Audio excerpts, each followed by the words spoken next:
ये दुआ है मेरी रब से, तुम दोस्तों में सबसे मेरी दोस्ती पसंद आए, मेरी दोस्ती पसंद आए। तो हेलो दोस्तों, मैं अंकित एक बार फिर से स्वागत करता हूं आपका अपनी क्लास एग्री इंस्टीट्यूट यूपी पे। दोस्तों, आज हम बात करने जा रहे हैं यौन संचालित रोग क्या होते हैं, ये कैसे फैलते हैं और इनसे बचने के उपाय क्या हैं। ये एनसीईआरटी बोर्ड परीक्षाओं में पूछा जाता है, वैसे भी हर किसी को इसकी जानकारी होनी चाहिए। तो दोस्तों, हम बढ़ते हैं अपने टॉपिक की तरफ। यौन संचालित रोग क्या होते हैं? अगर इसकी हम बात करें तो यौन संचालित रोग ऐसे रोग होते हैं जो शारीरिक संबंध बनाते समय शरीर के तरल पदार्थों के जुड़ने से एक व्यक्ति से दूसरे व्यक्ति में ट्रांसफर हो जाते हैं। अर्थात जब हम लोग सेक्स कर रहे होते हैं तो शरीर के तरल पदार्थ जो हमारे से निकल के दूसरे में जाते हैं तो उनके माध्यम से कुछ जीवाणु विषाणु भी हमारे शरीर से उसके शरीर में चले जाते हैं। तो इस तरीके से जो रोग फैलते हैं शारीरिक संबंध बनाने से, उन्हीं को यौन संचालित रोग कहा जाता है। उम्मीद करता हूँ समझ में आ गया होगा। कौन से होते हैं? उपदंश होता है, इसको इंग्लिश में कहते हैं सिफिलिस। एक सुजाक होता है, इसको इंग्लिश में कहते हैं गोनेरिया। इसको इंग्लिश में कहते हैं गोनेरिया।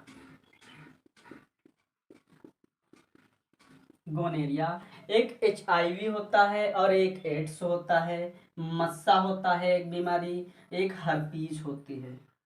ठीक, तो ये बीमारियां हैं 6, इनको हम डिस्कस करेंगे, बने रहिए हमारे साथ में।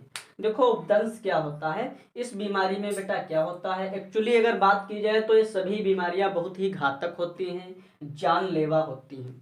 जब भी यौन संचालित रोग मानव शरीर में हो जाते हैं तो मानव की जान जाना तो एक लाजमी सी बात हो जाती है, क्योंकि इसका इलाज संभव नहीं हो पाता है, हम बहुत देर से जान पाते हैं। इसके लक्षण, अगर शुरुआती लक्षण हम पहले से ही पता चल जाए कि ये बीमारी है तो इसका इलाज संभव ही है।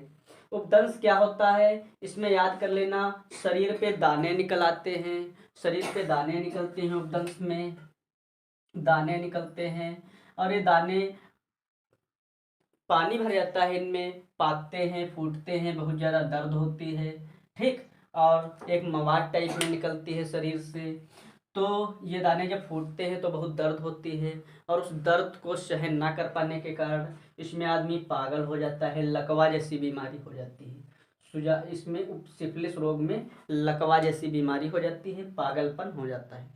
ठीक, बहुत ही घातक बीमारी है। सुजात की अगर बात करें तो ये गोनेरिया इसको कहते हैं इंग्लिश में। गोनेरिया की अगर हम बात करें तो इसमें भी क्या होता है, जनन अंग पे और होठों पे साइड में, पीठ पे, हाथों में कहीं भी छाले पड़ेंगे और उसमें पीला पीला द्रव भर जाएगा जिसको कहते हो मवाद।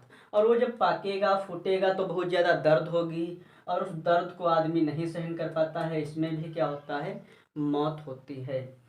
इसके अगर लक्षण बात की जाए तो जो जनन अंग होता है, जनन अंग अर्थात पुरुष का लिंग हो या महिला की योनि हो, वहाँ पे जब टॉयलेट जाते हैं हम लोग तो बहुत जलन सी होगी और वो अंग सूज जाते हैं। सूजने के बाद में ऐसा लगेगा सब दाने पड़ गए हैं, पपड़ी पड़ गई है। और उसके अंदर से जब हम टॉयलेट कर रहे होंगे तो मूत्र आने से पहले पीला पीला पदार्थ आएगा, एक समझ रहे हो, मवाद टाइप में अंदर से निकलेगा लिंग से। और जब निकलता है समझ लो आखिरी स्टेज है, इसमें भी मौत को प्राप्त होता है रोगी। एचआईवी की बात करें और एड्स की बात करें, अच्छा इनकी अगर बात करें तो ये जीवाणुओं से होते हैं या विषाणुओं से? ये जीवाणुओं से होने वाली बीमारियां हैं, आप लोग लिख लेना। उपदंश और सुजाक जो होता है अर्थात सिफिलिस और गोनेरिया, ये जीवाणुओं से होने वाली बीमारी है। एचआईवी और एड्स एक ही चीज होती है, एचआईवी और एड्स। देखो, शुरुआती लक्षण जब होते हैं एड्स के तो इसे एचआईवी कहा जाता है। एक्चुअली एचआईवी एक वायरस होता है जो हमारे शरीर में प्रवेश करता है। जब शुरुआती लक्षण होंगे एचआईवी के तो क्या होगा, जब शुरुआती लक्षण एचआईवी के होते हैं तब यहाँ पर आदमी रोगग्रस्त रहेगा, रोग प्रतिरोधक क्षमता कम हो जाती है, एक ही बीमारी से बार बार वो जूझता रहेगा, मतलब कभी भी उसकी तबीयत सही नहीं रहेगी। ठीक, एक बार दवा लेगा फिर तबीयत खराब हो जाएगी, फिर दवा सही करवाया, दवा लिया, इंजेक्शन लगवाए, फिर कुछ दिन सही रही, फिर वही बीमारी पकड़ लेगी। खांसी जुकाम बुखार, ये सब कोई भी बीमारी आए गांव में या कहीं महामारी चले तो ये वाले जो होते हैं एड्स वाले, इनको वो बीमारी सबसे पहले जकड़ेगी। ठीक, समझ रहे हो। अब इसकी ही अगली स्टेज एड्स होता है। HIV का नाम एड्स कब दे दिया जाता है?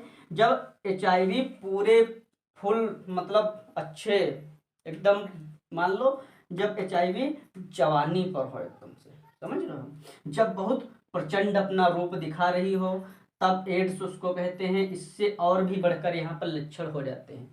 इसमें क्या होता है, अगर एड्स में बात करें तो मान लो एड्स आदमी के मरने के दिन आ गए, ऐसे समझ लिया करो। एड्स में क्या होगा, यहाँ पे चक्कर आएंगे, सिर दर्द करेगा, चक्कर आएंगे, रात में जब सोएगा तो आदमी को बहुत तेज पसीना आएगा, गर्मी सी लगेगी। ठीक, और लास्ट में जब मरने के कगार पे होगा तो यहाँ पर जो आदमी होता है वो उल्टियाँ करेगा, ठीक, दस्त करेगा, और एकदम से उसका वजन कम हो जाएगा। ये सब जब बीमारियां समझ लो लक्षण दिखने लगे, समझ लेना एड्स है। एड्स का अगर फुल फॉर्म की बात करें तो इसका फुल फॉर्म होता है, आप लोग लिख सकते हो, हम लिख रहे हैं, देख लो। तो आप लोग देख सकते हो हमने लिखा है यहाँ पर एड्स का full form acquired immuno deficiency syndrome. तो एड्स जब हो जाता है तब अभी हमने बताया कि बिल्कुल लास्ट स्टेज होती है। यहाँ पर जो होता है रोगी, उसको बचने के बहुत कम चांस रहते हैं। अच्छा, एक बात यहाँ पर हम और बताना चाहेंगे, अगर एड्स की हम जांच करवाएं तो इसकी जांच तो होती होगी ना, तो इसकी जांच जो होती है वो किस टेस्ट द्वारा की जाती है? तो इसकी जांच लिख लो आप लोग, जांच जो होती है इसकी वो होती है एलिसा टेस्ट द्वारा। एलिसा टेस्ट द्वारा बहुत पूछा जाता है ये वाला क्वेश्चन कि एड्स की जांच किस टेस्ट द्वारा की जाती है? तो एलिसा टेस्ट द्वारा इसकी जांच की जाती है। एलिसा टेस्ट द्वारा इसकी जांच की जाती है एड्स की।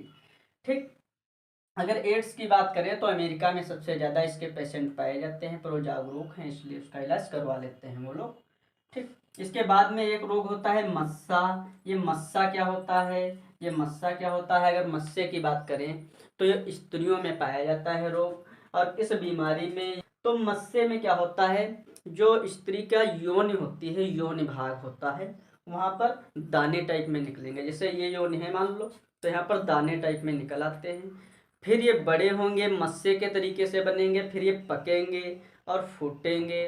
फिर इससे क्या होगी, स्त्री की मौत हो जाती है। ठीक, महिलाओं की मौत हो जाती है मस्से में भी। हर्पीस क्या होता है, ये भी यौन संचरित रोग है। इसमें क्या होता है, हर्पीस में भी शरीर पे दाने पड़ जाते हैं, चकत्ते पड़ जाते हैं लाल लाल। ठीक, और यहाँ पे खूब पीठ वीठ पे दाने पड़ जाते हैं, तो इसमें भी रोगी की मौत हो जाती है। जो एड्स होता है इसकी अगर हम बात करें तो ये माँ के अगर एड्स है तो उसके बच्चे, जो गर्भ में बच्चा है, उसमें भी एड्स पहुंच जाता है। ठीक, और अगर वो स्तनपान करवा रही है तो स्तनपान से भी पहुंच जाएगा, जिससे बच्चे भी संक्रमित हो जाते हैं। जैसे ये जो यौन संचालित रोग होते हैं, इनसे बच्चे, बताओ, जिनका कोई कसूर नहीं होता है वो भी बेवजह मारे जाते हैं। ठीक, आप लोग स्क्रीन पे इसकी फोटो देख सकते हो, बच्चे किस तरीके से यहाँ पे प्रभावित होते हैं। ठीक, अच्छा, अगर इनकी रोकथाम की बात करें, इसकी रोकथाम भी तो होती होगी। इसकी रोकथाम की बात करें तो इसकी रोकथाम में सबसे पहले हम यही बताना चाहेंगे कि सुरक्षित यौन संबंध अपनाना चाहिए। हमेशा सुरक्षित यौन संबंध अपनाओ, मतलब कंडोम का प्रयोग करो जब सेक्स कर रहे हो उस समय पे। तो जब प्रोटेक्शन आप यूज कर रहे होंगे तो एक रबड़ की थैली होती है ना कंडोम, तो वहाँ पे एक से दूसरे में वायरस ट्रांसफर नहीं हो पाएंगे, एक लेयर बना देती है रबड़। ठीक, हमेशा नई निडल का प्रयोग करना चाहिए। जब भी आप डॉक्टर के पास में जाओ तो देख लो कि वो निडल पुरानी तो नहीं यूज कर रहा है। हमेशा नई निडल का यूज करो तो ये रोग नहीं फैलेंगे। ठीक, इसके बाद अगर हम बात करें तो रक्तदान करते समय HIV का टेस्ट जरूर करवा लीजिए जब रक्तदान हो रहा हो। जैसे रक्त हमारा किसी में चढ़ाना है, पता लगा हमें एड्स था, तो उसको भी हो जाएगा। और अगर हमारे रक्त की जांच पहले ही कर ली जाए तो वो एड्स से बच जाएगा। इसलिए जब रक्त दो किसी को या लो किसी से तो जांच पहले करवा ली जाती है, करवा लेना चाहिए। ठीक, दंत चिकित्सक जो लोग होते हैं, जो लोग दांत वाँत की मतलब देखते हैं, उखाड़ते हैं, इलाज करते हैं, ठीक, तो जो दंत चिकित्सक होते हैं, इनके यंत्र जो होते हैं उसका निर्जमीकरण करना बहुत जरूरी होता है। निर्जमीकरण क्या होता है? वो जो यंत्र होते हैं उनको सैनिटाइज कर लें या उनको पानी में डाल करके उबाल लें, ठीक, तब दूसरे लोगों के दांतों में उन यंत्रों का प्रयोग करें। यौन संबंधी शिक्षा प्रदान करना, ये भी बहुत ही अच्छी बात है, अच्छा टॉपिक लिखा है कि यौन संबंधी शिक्षा का प्रचार करो खूब ज़्यादा, ठीक, सबको बताओ कि जब भी सेक्स करो तो कंडोम का प्रयोग जरूर करो, ठीक। इसके बाद अगर हम बात करें तो नाई जो होते हैं, जो दाढ़ी वाड़ी बनाते हैं उनके द्वारा ब्लेड और रेजर होती है उसका प्रयोग करो, तो हमेशा नई ब्लेड का ही प्रयोग करो, क्योंकि वो लोग जब शेविंग कर रहे होते हैं तो काट देते हैं, एक व्यक्ति का पता लगा कट गया, खून आ गया, ठीक। अब ब्लेड में खून लग जाता है, रक्त लग जाता है, अब आप गए हो, आपकी भी शेविंग कर देगा तो आप में उसके वायरस आ जाएंगे, उस व्यक्ति के वायरस आप में ट्रांसफर हो जाएंगे, ठीक। तो इस तरीके से इनसे बचा जा सकता है, ये हमने बताया आपको रोकथाम। और अगर हम बात करें इसमें तो ये जो बीमारी होती है एड्स, ये विषाणु से होती है, ये विषाणु से होने वाली बीमारी है, और ये वाली जीवाणु से होने वाली बीमारियां होती हैं, ठीक। ये वाली जीवाणु से होती है बीमारी, और एड्स काहे से होती है? विषाणु से होती है। एलिसा टेस्ट द्वारा इसका इलाज संभव है, एलिसा टेस्ट द्वारा इसका इलाज संभव होता है, ठीक। तो उम्मीद करता हूँ कि ये क्लास आपकी समझ में आई होगी। अगर ये क्लास आपको बहुत अच्छी लगी हो तो चैनल को सब्सक्राइब करना, शेयर करना बिल्कुल मत भूलना। मिलते हैं अगली क्लास के साथ में, तक के लिए धन्यवाद।